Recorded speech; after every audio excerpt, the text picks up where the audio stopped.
Hello বন্ধুরা, good afternoon. ভীষণ গলা ব্যথা করছে, জ্বর ভাব। আর আজকে আমার এক বান্ধবীর মেয়ের ননদের বিয়ে, তা সেখানে মনে হচ্ছে না যেতে পারবো। এই করেই না মানে বন্ধুদের মধ্যে একটা মুখ কালাকালির সৃষ্টি হয়। আর আমরা জানি একটু গলা ব্যথা জ্বর ভাব হলে একটু গরম গরম চা ভালো লাগে খেতে। আর ওই একটা কিছু প্রবলেম হলেই সঙ্গে সঙ্গে ওষুধ খাবো, ঘরোয়া টোটকাগুলো করি যে দেখি কমে কিনা। সকালবেলা স্নান করি তো, আর আমি আবার বন্ধুরা আমাদের বাড়ির মতো গরম জলে স্নান করতে পারি না।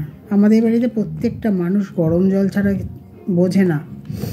আমার মেয়েও গরম জলে স্নান করতে পারে না, আমিও না। এই গরম জলে স্নান করলে মনে হচ্ছে গায়ে কিছু একটা জ্বালা পোড়া করছে। অনেকে ভাবে হয়তো গ্যাস বাঁচাচ্ছি। আমাদের তো গিজার ফিজার নেই, যথারীতি আমাদের গরম জল গ্যাসেই করতে হবে।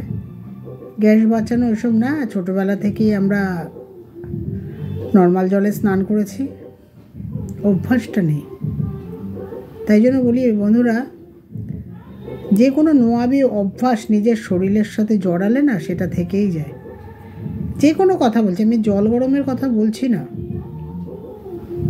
অনেক আছে না, খাওয়ার পরে আমাকে এটা খেতে হয়, খাওয়ার আগে ওটা আমাকে খেতে হয়, আমাকে রোজ মাছ খেতে হয়।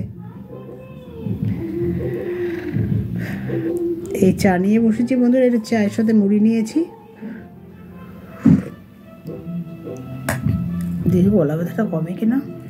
আর সকালবেলা যা রান্না করেছি তাই দিয়ে খাবো, রান্না করতে ইচ্ছা করছে না। তার মধ্যে আবার সকালে আজকে গলা ব্যথার জন্য স্নান করিনি, এখন স্নান করব। মাথার শ্যাম্পু করব। আর আজকে তবে ফাইনালি মানে বিয়েবাড়ি যাওয়া হবে না।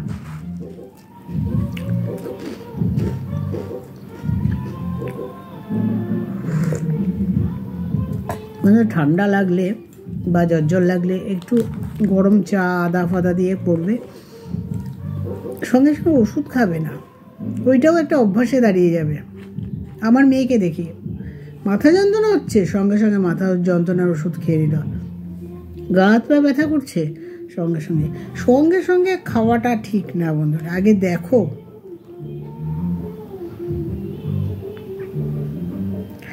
কোথেকে একটু আরো কাছে দেখি, আজ রাতে জানো যদি এমনকে চায়।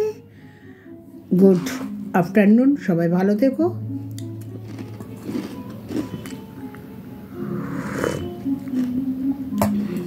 রাখি বন্ধুরা, সেটা সবাই ভালো থেকো।